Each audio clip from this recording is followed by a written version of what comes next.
নমস্কার বন্ধুরা, মানসীর কিচেনে সবাইকে স্বাগত। আজকে আমি নিয়ে এসেছি পাবদা মাছের তেল ঝালের রেসিপি। চলুন আপনাদের সাথে শেয়ার করি কিভাবে আমি বানিয়েছি পাবদা মাছের তেল ঝাল। এখানে আমি 4টে পাবদা মাছ বাজার থেকে ভালো করে কেটে পরিষ্কার করে নিয়ে এসেছি।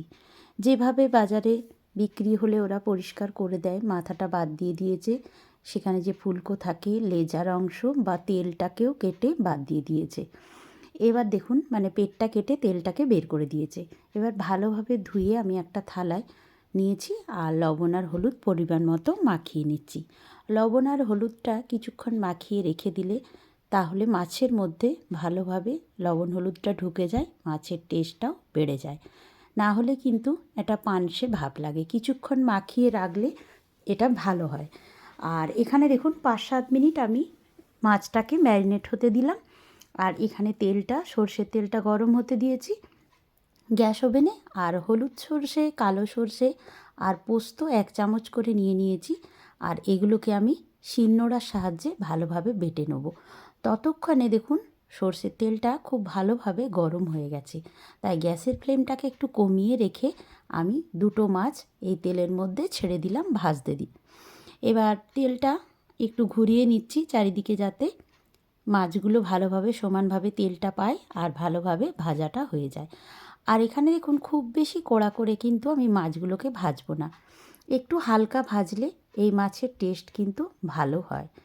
তো খুব বেশি কড়া করে তার জন্য ভাজছি না। দেখুন 2টো মাছ আমার এইভাবে ভাজা হয়ে গেল, একটা তুলে রাখছি, আরেকটাও তুলে নিচ্ছি।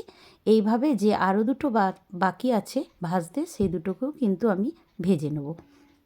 আর মাছ ভাজার আগে আপনারা চাইলে লবণ হলুদের সাথে একটু সর্ষের তেল ও কাঁচা তেলও মাখিয়ে নিতে পারেন, কারণ আঁশবিহীন মাছ কিন্তু তেলে দেওয়ার সঙ্গে সঙ্গে ফাটতে শুরু করে, তখন গায়ে ছিটকে এসে লাগতে পারে। আর সেটা যদি বন্ধ করতে চান তাহলে কিন্তু গায়ে একটু সর্ষের তেল মাখিয়ে দেবেন। কিন্তু আমি আর ওই কাজটি করিনি, আমি একটু সাবধানের সাথে মাছগুলোকে উল্টে পাল্টে ভালোভাবে 4টে মাছই ভেজে রেখে দিলাম।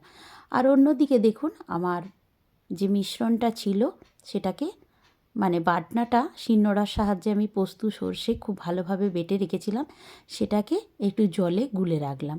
তাহলে সর্ষের খোসাগুলো নিচে পড়ে যাবে জল থেকে।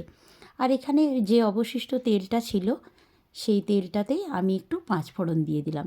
এখানে 5 ফোড়নে কিন্তু মেথি দানাটা বাদ দিয়ে দিয়েছি আমি। আর একটা টমেটোকে আগে থেকেই পাকা টমেটোকে পিউরি করে রেখেছিলাম, সেটাকে আমি তেলের মধ্যে দিয়ে ভালোভাবে কষিয়ে নিচ্ছি। আর এই রান্নায় একটু তেলের পরিমাণটা বেশি যাবে, যেহেতু তেল ঝাল তাই তেলটা একটু বেশি লাগবে। আর দেখুন টমেটোটাকে কষাতে কষাতে আমি লবণটাও দিয়ে দিলাম আর হলুদটাকেও দিয়ে দিয়েছি। আর 1/2 চামচ দিচ্ছি কাশ্মীরি রেড চিলি পাউডার। এবার খুব ভালোভাবে কষিয়ে নেব। আর কষাতে কষাতে দেখুন টমেটোটা একটু দানা দানা ভাব হয়ে গেছে। দেখুন দেখলেই বোঝা যাচ্ছে, এর থেকে বোঝা যাচ্ছে টমেটোটা খুব ভালোভাবে কষানো হয়ে গেছে, একেবারেই কাঁচা নেই। এই অবস্থাতেই কিন্তু আমি দিয়ে দেবো মিশ্রণটা, যে আগে থেকে বেটে রেখেছি সেই বাটনাটা আমি দিয়ে দিলাম। আর দেখুন কতটা খোসা রয়েছে সর্ষের, সেটা জলে গুলে দিয়েছি বলে নিচে পড়ে গেছে। এটা কিন্তু না ছাগলেও এইভাবে দিতে পারেন আপনারা। আর আপনারা যদি মনে করেন যে ছেঁকে নেবেন তাহলে ছেঁকেও নিতে পারেন। তো যাই হোক, পরিমাণ মতো জলটা আমি দিয়ে দিলাম। জল দিয়ে এবার যতটা পরিমাণ আপনারা ঝোল খেতে চাইবেন সেই অনুপাতে কিন্তু জলটা দেবেন। আর ভালোভাবে কিন্তু ফোটার আগে আমি একটু চিনি দিয়ে দিলাম, যেহেতু টমেটো আছে তাই টক ভাব থাকবে। টক মিষ্টি ঝাল নুন সব কিছু সমান যাতে হয়, ঠিকঠাক খেতে হয়, সেই জন্যই আমি একটু চিনি দিয়ে দিলাম। চিনির ব্যবহারটা করলে এতে এই রান্নায় খেতে কিন্তু বেশি ভালো হয়। তবে আপনারা যে পরিমাণ চিনিটা খেতে চান সেই অনুপাতে একটু দেবেন। আর 2টো কাঁচা লঙ্কাও আমি ভেঙে দিয়ে দিয়েছি। আর ভালোভাবে ফোটার পরেই কিন্তু মাছটাকে দেবেন, কারণ না হলে মাছটা যদি ফোটার আগেই ঝোলে দিয়ে দেন তাহলে মাছটা বেশি নরম হয়ে যাবে আর পরিবেশনের সময় কিন্তু একটু প্রবলেম হবে। নরম হয়ে গেলে পরিবেশন করতে একটু প্রবলেম হবে, তাই ঝোলটা একটু ফুটে ওঠার পরে মাছটাকে দিয়ে ঝোলটা যখন এইভাবে ঘন হয়ে যাবে, দেখুন কত সুন্দর কালার এসেছে, তখন আমি ফ্রেশ ধনেপাতা একটু কুচোনো দিয়ে দিলাম। এই শীতের সিজনে কিন্তু ফ্রেশ ধনেপাতা প্রচুর পরিমাণ পাওয়া যাচ্ছে, আর এই সব রান্নায় দিলে রান্নার টেস্ট কিন্তু আরও বেড়ে যায়। আর এই সিজনে কিন্তু প্রচুর পরিমাণ পাবদা মাছও পাওয়া যাচ্ছে, তাই এরকম সময় একটা ফ্রেশ ধনেপাতা দিয়ে এরকম পাবদা মাছের তেল ঝাল আপনাদের কেমন লাগলো আমাকে অবশ্যই কমেন্ট করে জানাবেন। আর আমার সম্পূর্ণ রান্নাটা হয়ে যাওয়ার পরে একটা পাত্রে নামিয়ে নিয়েছি, আর দেখতে যত ভালো লাগছে খেতেও কিন্তু ততটাই ভালো হয়েছিল। আমার মতো করে অবশ্যই আপনারা একবার বানাবেন।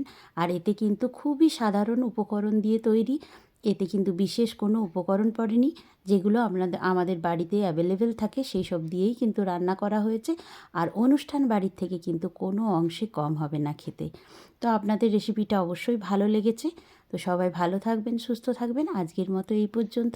আবার অন্য কোনো দিন অন্য কোনো রেসিপির ভিডিও নিয়ে আপনাদের সাথে শেয়ার করতে চলে আসব। আর নতুন বন্ধু কেউ আমার চ্যানেলে ভিজিট করে থাকলে আমার চ্যানেলটিকে সাবস্ক্রাইব করে দেওয়ার অনুরোধ রইল। আর নামাবার আগে অবশ্যই আমার মতন 2 চামচ কাঁচা সরষের তেল ছড়িয়ে দেবেন। এই কাঁচা সরষের তেলের স্মেল অপূর্ব লাগে এই রান্নায়।